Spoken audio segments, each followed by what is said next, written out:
মানে কষ্টে ভোগে। বুঝি, আমি বুঝি, কারণ আমরাও ভুগেছি এক সময়।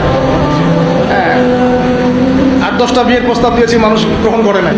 হ্যাঁ, কারণ হচ্ছে আমার টাকা পয়সা ছিল না, বাড়ি নাই, টাকা নাই, কিছু নাই। তোমার সাথে বিয়ে শাদী দিয়ে কী হবে, আমরা ভবিষ্যৎ খারাপ করবো নাকি? এখন লাইন ধরে করে কি করে এখন। ওই জন্য একদিন বলেছি আপনাদেরকে, মানুষের অবস্থানকেই পার্থক্য আছে, এটা সত্য কথা। আপনার অবস্থান যদি এখন ভালো হয় না, দেখবেন আপনার পিছনে মেয়ের বাপের অভাব নাই।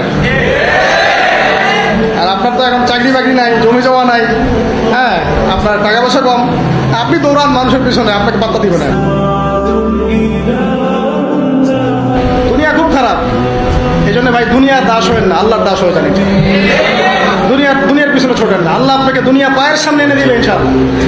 আপনি আল্লাহর হয়ে যান, দুনিয়া আল্লাহ পাক আপনাকে পায়ের সামনে এনে দিবে ইনশাআল্লাহ। তখন দুনিয়ার প্রতি আপনার মোহ কাজ করবে, সিরিয়াসলি বলছি, মোহ কাজ করবে। আল্লাহ আমাদেরকে সবাইকে পরকালের স্বার্থে কাজ করার তৌফিক দান।